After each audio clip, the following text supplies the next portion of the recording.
Welcome to a special edition of Why Can't They Just, looking at politics, policy and getting stuff done. My name is William Sinclair and I'm a member of the Labor Party. My name's Janaline. I'm also a member of the Labor Party and a former diplomat, current environmental and anti-racism activist. And I would like to acknowledge that William and I are both recording this on the unceded lands of First Nations people in Australia. I'm on Ngunnawal land and I would like to pay my respects to their elders, past and present, other people and families with close connections to this land, and any First Nations listeners that we have today. We're recording this on the 28th of March 2026. We're about 3 weeks into the Iran crisis, where the Iranians have shut down the Strait of Hormuz, where about 20% of the world's oil comes through, as well as fertilizers, helium, and a whole bunch of other raw materials. Janaline, just want to give a brief outline as to how we got here, where the world economy rests on this very, very important strait that the Iranians have now blocked.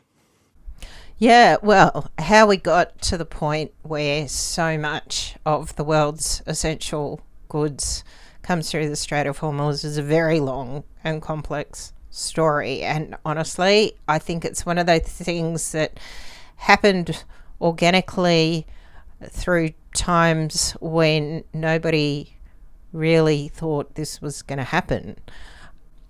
How we got here in approximate sense, in terms of how we got to the point where the US and Israel decided to bomb Iran, and Iran retaliated by blocking effectively the Strait of Hormuz, I think is a kind of easier question to unpack at this point.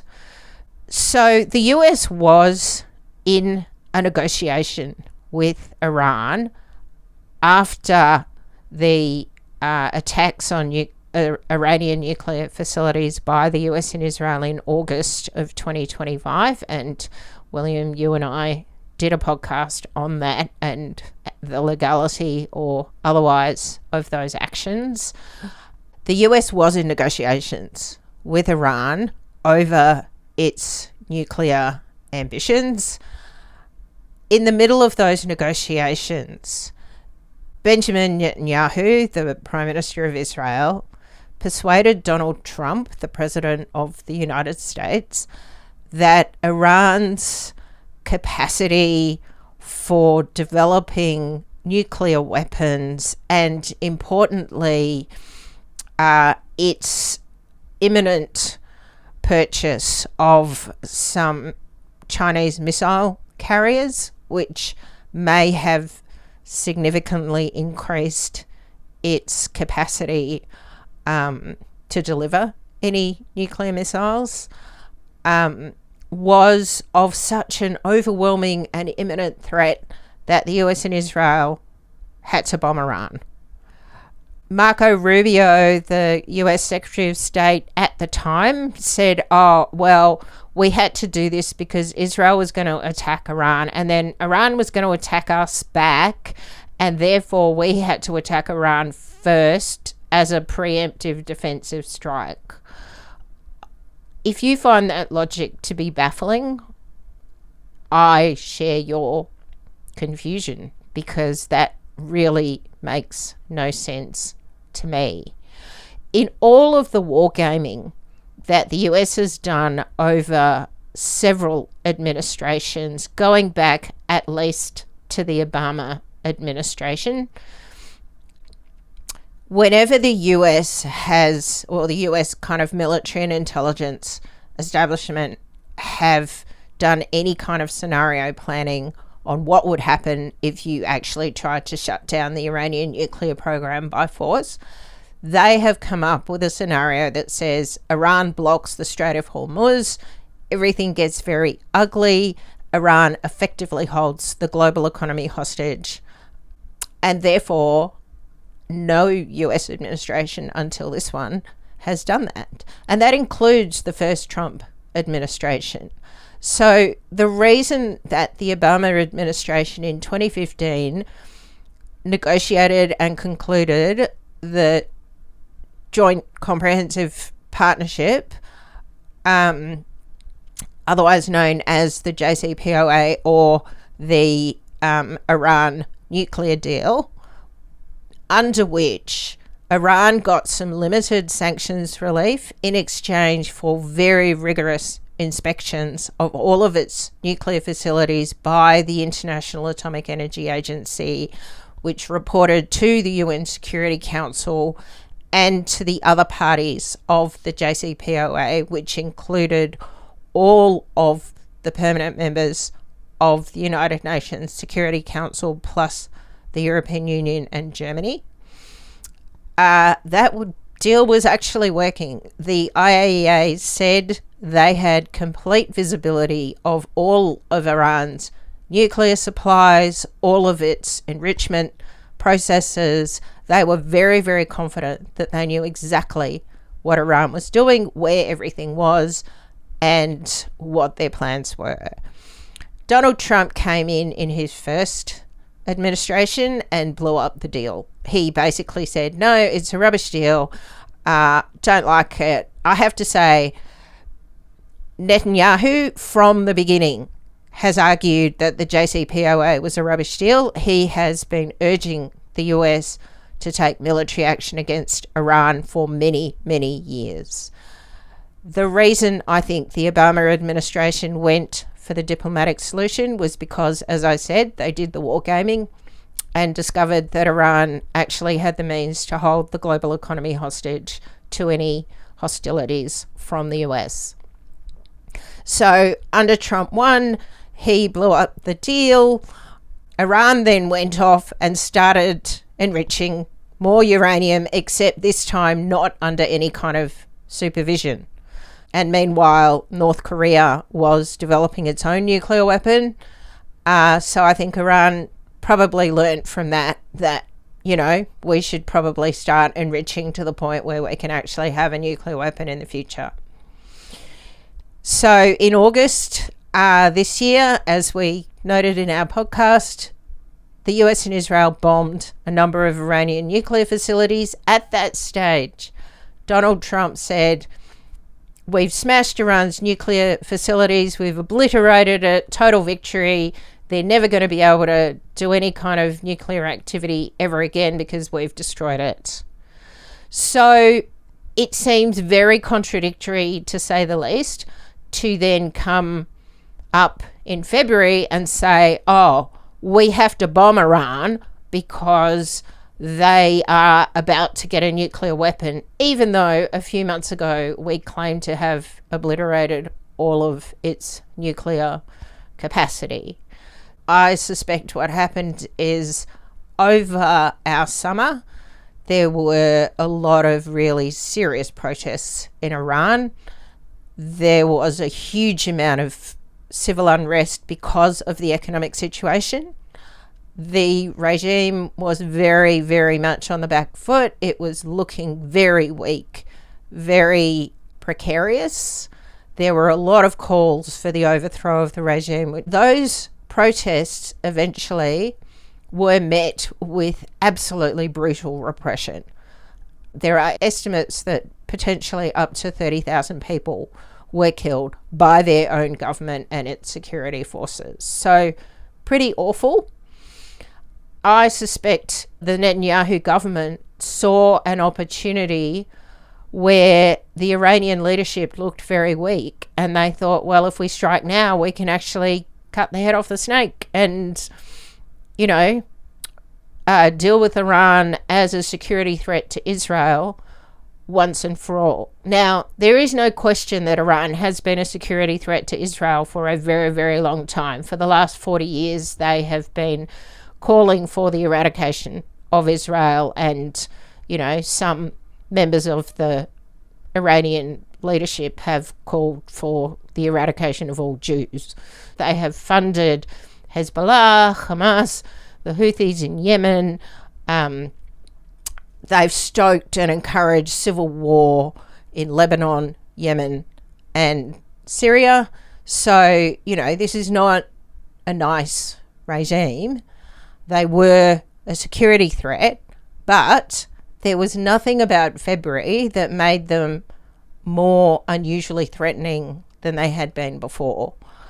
Netanyahu saw an opportunity with a weak leadership and persuaded Donald Trump to go along with it. Up till now, I was always doubtful of my idea that Donald Trump is an idiot. Like, there was always this idea that maybe Donald Trump is playing 4D chess and the rest of us are playing checkers, and he's just, these sort of random moves are actually kind of brilliant. And I guess now I'm kind of coming to the conclusion, no, to say nothing about his moral values or anything like that, the man's an idiot that doesn't really know what he's doing, and he's in way out of his depth, and he did not foresee things blowing up the way they have, even though I'm sure the people advising him probably tried to let him know that there were minefields in the direction that he wanted to go in. I guess this has changed my thinking about Donald Trump, that he's actually not that smart. Yeah, it's interesting because that is always a sneaking suspicion, right? Maybe he really is, the 4D chess player. I think part of the problem and the difference between the current administration and Trump 1 is that he's actually got rid of all the advisors who are going to tell him otherwise. He has purged all of the so-called grown-ups in the room who were presenting to him, because under Trump 1, they did wargame this, right? They did do the scenario planning, and guess what? They found that Iran was highly likely to block the Straits of Hormuz and hold the global economy hostage. And that's why they said to him, don't bomb Iran. Don't start a war in Iran. I think a couple of things happened in this administration. One is, as I said, he got rid of all the people who were going to tell him, no, don't do this. Secondly, he just had an incredibly successful little exercise in Venezuela, and you and I did a podcast on that as well, where he went in, he took away Maduro, it was all very clean. A few people were killed, but not a large number. It was a clean surgical strike, and then it turns out he had been talking to Delcy Rodriguez, the vice president, who had basically offered up Maduro as, the sacrifice for a more pliant Venezuelan regime. And that's what he's got now. He has got a Venezuelan regime which is basically willing to do what he wants. And he is thinking, wow, I'm pretty clever because I did this. And hey, look, there is an Iranian regime which is also very weak, on the back foot, very deeply, deeply unpopular, has just suffered popular uprisings. I can do the same thing. And that failed. And it failed because Iran is not Venezuela. The Islamic Revolutionary Guard Corps, the IRGC, which is essentially the kind of militarized arm of the regime. So this is separate from the Iranian army. It's more like a kind of paramilitary force that responds directly to the leadership. They are deeply, deeply entrenched throughout the society. They run very large parts of the economy, and also they are deeply, deeply complicit in all of the crimes of the Iranian leadership. So they're the ones who killed those 30,000 people. So they are aware that if the Ayatollahs are toppled and there is some sort of new pliant regime in place, if the people have any say at all in this, they are probably dead. And when I say dead, I am not talking metaphorically. I am talking physically and literally. So they have no incentive to do anything but fight to the absolute bitter end. They have already shown that their tolerance for pain inflicted on their own population is extraordinarily high. So from their point of view, victory means survival. In two ways, victory means survival because if they don't win, they die. But it also defines what victory is for them. They know exactly what they need to count as a win, and that is to survive. Donald Trump has no idea what his success conditions are. And this has been very, very clear in the way that he has absolutely failed to articulate at any point what his actual objectives are. I guess my next question is, how long do you think this is going to last where the Strait of Hormuz is shut down? Because if I'm thinking about this from the Iranians' point of view, this is a great situation. They've got a huge justification to shut down this strait because their country was attacked. They can now charge a fee for any ships crossing the Strait of Hormuz, or just block ships passing through the Strait of Hormuz. The US is now in a desperate situation where they have to lift sanctions on Russian oil because they need the oil so badly. And actually, the US is lifting sanctions on, ironically enough, Iranian oil as well. This is a great outcome. Why would the Iranians want this situation to go away? They wouldn't want this situation to go away. Obviously, the Russians are going to get a huge amount of money flowing in with the sanctions lifted to help them with the war against Ukraine. So the Russians probably wouldn't want them to enter into any sort of negotiation. And all the other times Iran's entered into negotiations, they keep on getting blown up either by the US or Israel. So it seems like there is no possible way that Trump is going to run away with some kind of agreement with the Iranians anytime soon. Yeah, I have to completely agree with that analysis. Look, when I say this is a great outcome for the Iranian regime, I mean, they killed Ayatollah Ali Khamenei on the first day. They have killed a large number of the senior leadership of Iran. Ironically, it is highly likely that they killed the people who were most willing to negotiate and who were most willing to find a diplomatic solution. By cutting off the head of the snake, it turns out it's not a snake, it's a hydra, and it's now grown another 9 heads, and all of those 9 heads are more hostile, more hardline, more ruthless, and more willing to inflict violence and pain, including on their own population. Which comes to your point. From Iran's point of view, they are now in a position where they can make a huge amount of money charging basically protection money to ships going through the Straits of Hormuz. This could be a very, very significant revenue earner for them. They have, the US has now lifted sanctions on Iranian oil. Like, this is absurd. And then, as you say, Russian oil. I mean, it is so self-defeating to all of the US stated foreign policy aims in a whole lot of different areas. And I think that the problem that Trump is finding, and you can see this in the way that he is trying to pretend that Iran is desperate for a deal. Iran is clearly not desperate for a deal. Look at their behaviour.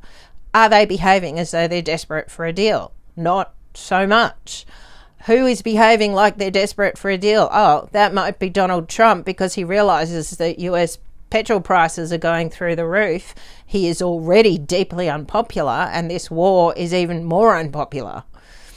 So I think, as you say, the stupidity of taking this action is thinking that he could control events. So a year ago, and it seems ridiculous to think that it is actually only just over a year since this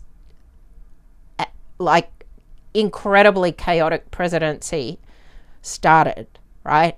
So a year ago, he introduced the Trump tariffs, sweeping excessive tariffs on all sorts of countries. The markets freaked out, as of course they would, because, it was a massive blow to the global economy. And he turned them off, or he turned part of them off, or he negotiated deals. And this is where we come with the Trump always chickens out, the taco trade. But he could control that. He was the one who could decide what the tariff's going to be. Yes, he introduced a massive amount of uncertainty into the global economy. He alienated a lot of US trading partners and allies. But, he got a few international leaders to come and, as he put it, kiss his ass in the White House, and that made him happy. The problem with this play is that now that he's started, Iran actually gets to decide whether it ends or not. Donald Trump cannot just turn it off. He can stop bombing. He can pull back the US military. He can probably, to a lesser extent, even get the Israelis to pull back on their military activity. But he can't stop the Iranians from bottling up the Straits of Hormuz. He can't stop the Iranians from charging protection money from commercial shipping going through. He can't stop the Iranians from effectively holding the global economy hostage. So what are his options? There are no good options. I guess the counterpoint to that might be the American military is massively, massively strong. It spends more on its military than like the next 5 or 10 countries put together. The United States has 11 of the world's 20 aircraft carriers. Why can't America just go in with their 11 aircraft carriers and just bomb that country to absolute pieces from one side to the other, or start some kind of ground campaign? Why can't America just go in and blast Iran to pieces and open up the Strait of Hormuz that way? Well, because it's not as easy to blast a country to pieces as Donald Trump and Pete Hegseth, his Secretary for War, seem to believe. And I think they are finding this now, that they are blasting with their incredible air power and they're not getting the result they want, because Iran, it turns out, is quite a large country. It doesn't have anything like the military capacity of the US and Israel, but what it has learned, and what Ukraine learned, and what undoubtedly, China and Russia and North Korea are learning, is that with a few cheap drones, you can basically deplete very sophisticated and expensive anti-missile systems. So with a $10,000 drone, Iran can go and threaten some US interest, military base, ship, ally, whatever. The US can absolutely 100% stop that drone. But they're using a multi-tens of millions of dollars worth of missile defense to stop that $10,000 drone. Iran can keep making these $10,000 drones and keep lobbing them. And at some point, these incredibly expensive missile defense systems are not going to be able to stop them, because they are depleted and because it costs so much to resupply them. And guess what? A very significant component of ammunition in all of these military systems are chemicals like sulfur and helium, and guess what? They're coming through the Straits of Hormuz. So the global military industrial complex is now actually starting to run out of supplies, in the way that, farmers and factories around the world are starting to run out of fuel. So I don't know how long they can keep this up, actually. They are depleting their reserves at an incredible rate. I saw a media report today suggesting that the US has expended a higher value of ammunition and military assets in the last 4 weeks than they did in, 4 years in Iraq. Iran is also running down its stocks. It is also in a militarily very, very weak position. However, it is chucking really, really cheap, crappy stuff that can't take out a US aircraft carrier, but can terrorize a lot of civilian commercial shipping. And do damage to actual civilians on the ground in places like Israel or the Gulf states. And the defense systems that are required to stop these things are disproportionately, insanely, asymmetrically expensive. So who has the upper hand here in a military sense? It's really hard to say. This is a classic kind of asymmetrical warfare situation, right? This is like the Viet Cong, guerrillas in the mountains hiding in the jungle, basically winning a war against the entire might of the US Army and Air Force. Now, the US and Israel could send in ground troops. Absolutely. Where are they going to land? If they land on that coast near the Straits of Hormuz, Iran has been very, very clear that they're just going to bomb them. They are quite happy to lay waste to large tracts of their own territory in order to destroy US armed forces. And it's not like they can surprise them at this point, right? They know they're coming. So just to back up with Israel and southern Lebanon, after the killing of Ayatollah Khamenei, the Iranians responded, and the Hezbollah, which is the Iranian-backed militia group in southern Lebanon, also responded by launching missiles at Israel, and Israel has responded by invading southern Lebanon. And there are some members of the Israeli government who call on the military to take all the territory up to the Litani River, and that will be the new border with Lebanon. So what do you think of that plan? Yeah, I think it's a terrible plan. It's a terrible plan because, firstly, it is a blatant act of aggression under international law if they were to do what those ministers are calling for. So the official line from the Israeli government is that they are not doing that.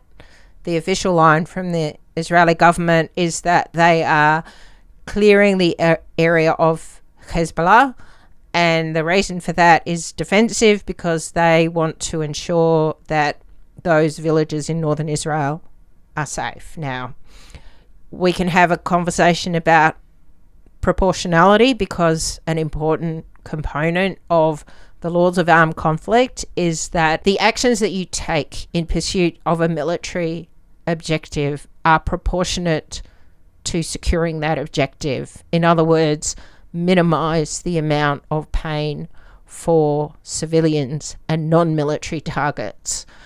That aside, the Lebanese government has finally taken action against Hezbollah. So surely, if you were in a world where you respected Lebanese sovereignty, you would be working with the Lebanese government to manage the threat from Hezbollah. You would not be invading large parts of southern Lebanon and effectively saying you're going to redraw the borders. I mean, in a sense, once again, I think this is almost a slight victory for Hezbollah. Hezbollah came into existence when Israel invaded southern Lebanon, and they started out as an insurgency and a resistance group trying to throw out the Israeli occupiers, and then eventually they were successful in that. And then after their success, they were both enormously popular, but they sort of lost their raison d'etre in terms of being a force designed to liberate the country from Israeli occupiers. Now they're in a situation where Lebanon is going to go back to being occupied. This might be a good thing for Hezbollah. It might increase their recruiting, might increase their popularity in the country. It might bring back their raison d'etre, if you will. And as you say, it would have been smarter for Israel to work with the Lebanese government to throw out Hezbollah as a joint team. And as it stands now, it looks like they might be throwing Hezbollah a lifeline. Yeah, I know. Ironic, isn't it? Be that as it may, I guess our episode's focusing on Iran, I suppose Iran and the broader Middle East conflict, and particularly Australia's involvement. Coming around to Australia, Albanese appears to be doing this kind of waggle dance with the US of trying to be as compliant as possible to the US interests without getting Australia involved in opening up the strait. What do you make of Albanese's response to this crisis, and do you think there's anything else he should be doing differently? When the US and Israel made their first attack on Iran, I wish that Albanese and Penny Wong and Richard Marles had not, within hours of that attack, gone in and effectively endorsed it. I would have preferred Albanese and Penny Wong and Richard Marles to have just said nothing for 24 hours while everybody else reacted, and then potentially come in the way that many of the Europeans did. So not necessarily as Spain did. So Spain came out and just denounced it and said it's illegal and it's bad. I don't think that would have been in Australia's national interest, because Donald Trump is a vindictive person and there is nothing to be gained by saying that. Saying that is not going to change the behaviour of the US and Israel.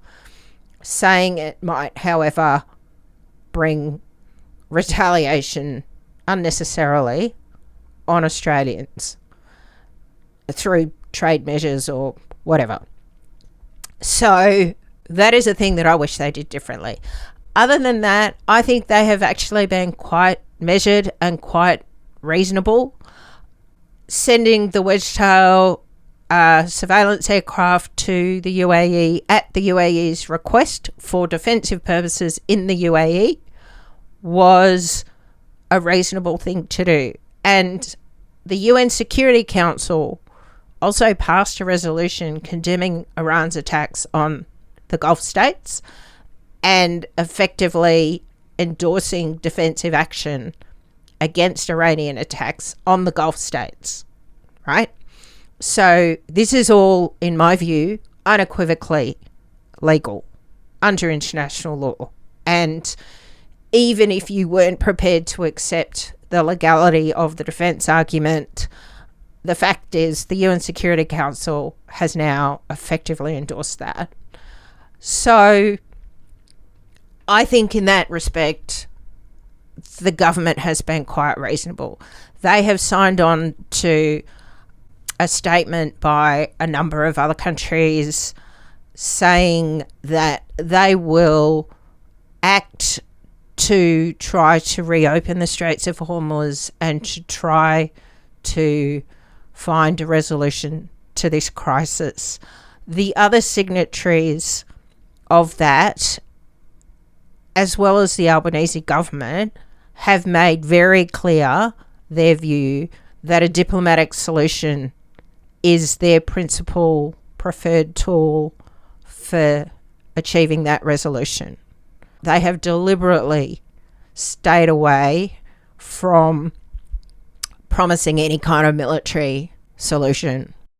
This is really significant, right? I mean, as we said in a previous podcast episode on similar issues, Australia has followed the US into every single armed conflict the US has engaged in since World War II.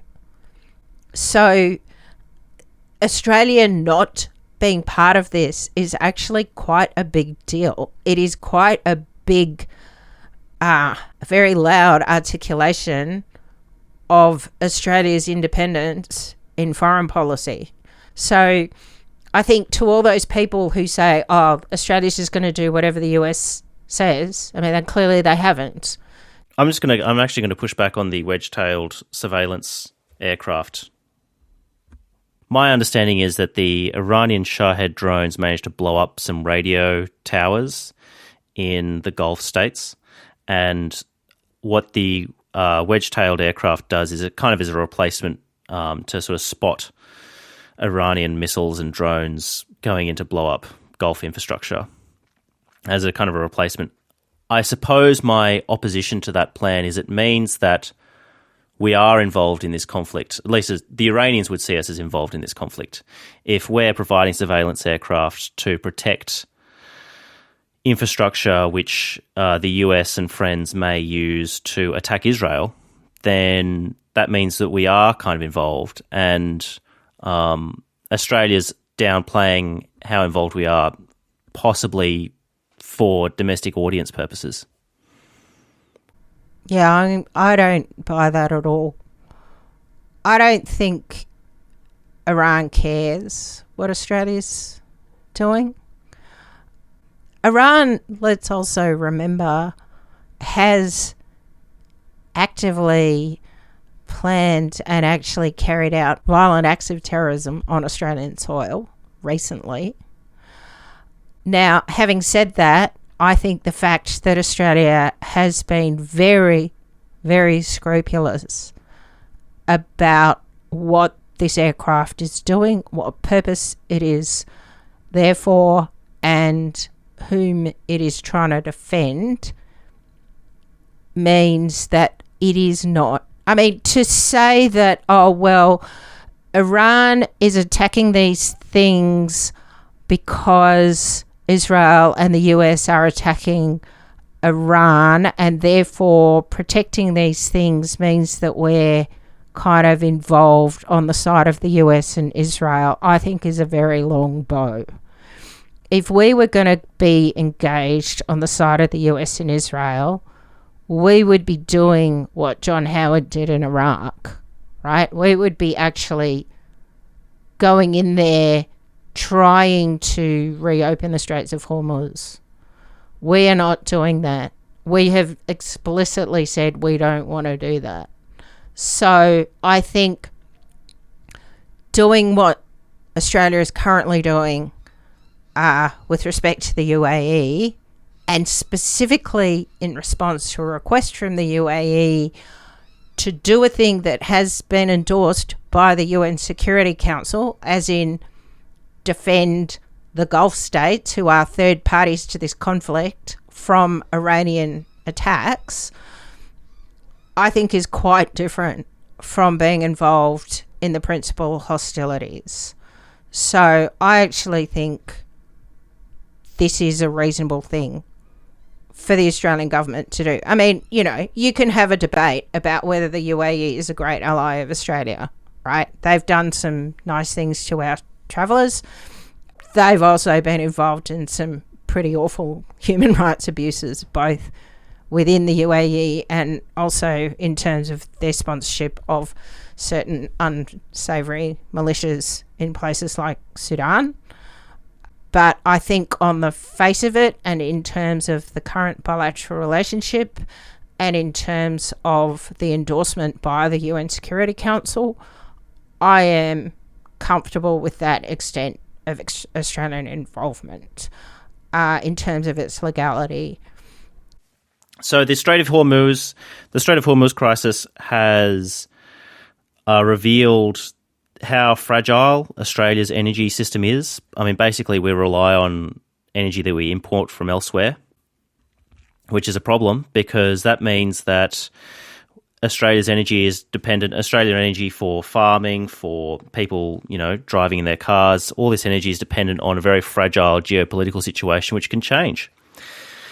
So Australia has some of the lowest energy reserves in proportion to the population in the world. I think we've only got enough energy for like 20 days or some trivial amount. What should Australia do now that we've sort of been caught with our pants down, being dependent on a very fragile geopolitical situation that is now different? So at the risk of spouting government talking points, it's about 30 days of fuel. Australia's fuel mainly comes from Singapore and Malaysia. Having said that, that's the refined fuel. The raw material that goes into those refineries does come from the Middle East, so we are still vulnerable to that. I think the biggest argument that the government has in terms of what it's already done without thinking about this crisis, because we didn't predict it, is really accelerate the shift to renewable energy. One of the reasons that we are not in a worse situation than we would have been is because while we are very dependent on imported fuel for transport and industrial imports, at least our electricity system is now more than 50% reliant on sun and wind, which is a much better source of supply. So I would say that the current situation really, really throws into very sharp relief the need for us to electrify our transport and to decarbonise our industrial processes so that we are not so reliant on imported fossil fuels, and so that we can actually rely a lot more on locally generated renewable energy. Now, people have argued, and I think the Japanese Prime Minister recently said, I don't like the idea of being dependent on China for solar panels and wind turbines. And I get that concern. But I would also say to her, if I had the opportunity, you only need to import those solar panels and wind turbines once. And then if you can build local capacity for recycling and to service those bits of infrastructure, then that's it. You're not reliant on imports anymore. Whereas with fuel, you are constantly reliant on a stream of imported fuel. And that is very vulnerable, obviously, to geopolitical risk. So I think in terms of, if you look at this crisis and you look at what should the Australian government be doing, I think it should be staying as far away from the conflict as possible. I also think it should be working very, very hard with like-minded countries that want to resolve this crisis by diplomatic means, bearing in mind that clearly none of these other countries has any influence over the three protagonists in this particular conflict. So nothing that Australia says is going to change the behaviour of the US, Israel or Iran.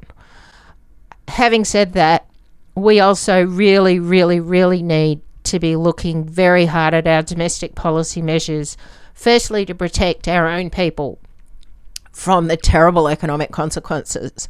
I mean, one of the really awful things about this conflict is that it is demonstrating the extent to which Donald Trump can basically screw the entire world and the whole global economy, and we can't do anything about it. And in this case, he has done it in a way that he can't easily pull back from.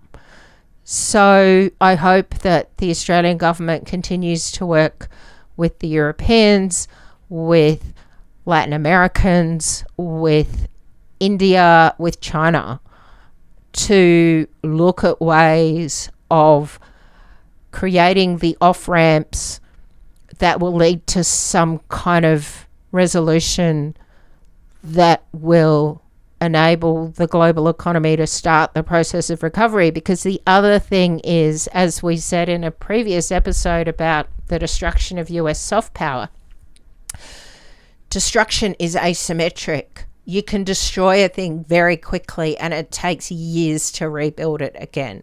Now, obviously, the faster hostilities stop, the quicker that recovery can begin and the better it will be, because the damage will be less severe. But regardless of how this is resolved at this stage, the Middle East is going to be less stable than it was before this started. The Iranian regime is going to be more intransigent and more difficult to deal with. The Iranian people are going to suffer more. The people of Lebanon, Israel, the Palestinian territories, and all over the Gulf are going to suffer more than they would have had this not started. I guess my final question is, the price of oil is about sort of hovering around $100 a barrel right now. And if you'll indulge me bringing out the finance bro within, if you were an oil trader, would you be long or short? Do you think the price of oil is going to rise in the short term or fall? Oh, I can't tell. I'm not a finance bro, but I do think that At the moment, the price of oil is jumping around as the markets respond to statements by the US president. At some point, it is going to become apparent that there are billions of barrels of oil that are either not being produced or not being shipped, and the markets cannot just wish those barrels of oil into existence. The good scenario would be everybody massively piles into renewable energy solutions, and the sales of electric vehicles in Australia have gone through the roof in the last 4 weeks, to nobody's astonishment. I think it will speed decarbonisation in the way that the first oil shock really sped energy efficiency.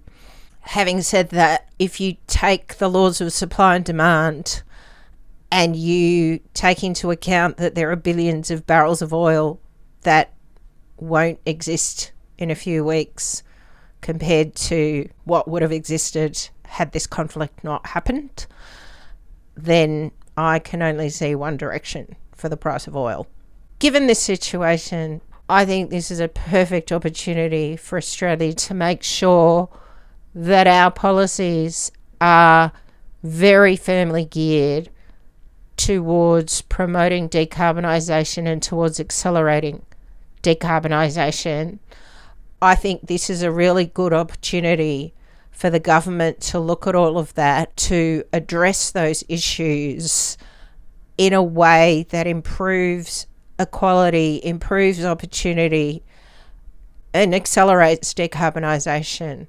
They're not going to be able to stop inflation from rising. They're not going to be able to stop economic growth from slowing. They cannot control the bad effects from this global crisis on the Australian economy. But what they can do is take domestic measures to help to cushion that blow, to help to set us up in a good way for the future, and also to reduce the kind of inequality that is so corrosive in a democracy, because I think people are much more willing to suck up hardship and difficulty, particularly when it's generated overseas, if there is a feeling of solidarity. In other words, if they feel that everybody is going through the same thing, and that means addressing those key issues around inequality that you and I have already discussed. All right. That was this week's episode of Why Can't They Just? If you'd like to send us a question or a comment, please email at us at whycan'ttheyjust@gmail.com, no apostrophe. My name's William Sinclair. My name's Janaline, and this is Why Can't They Just?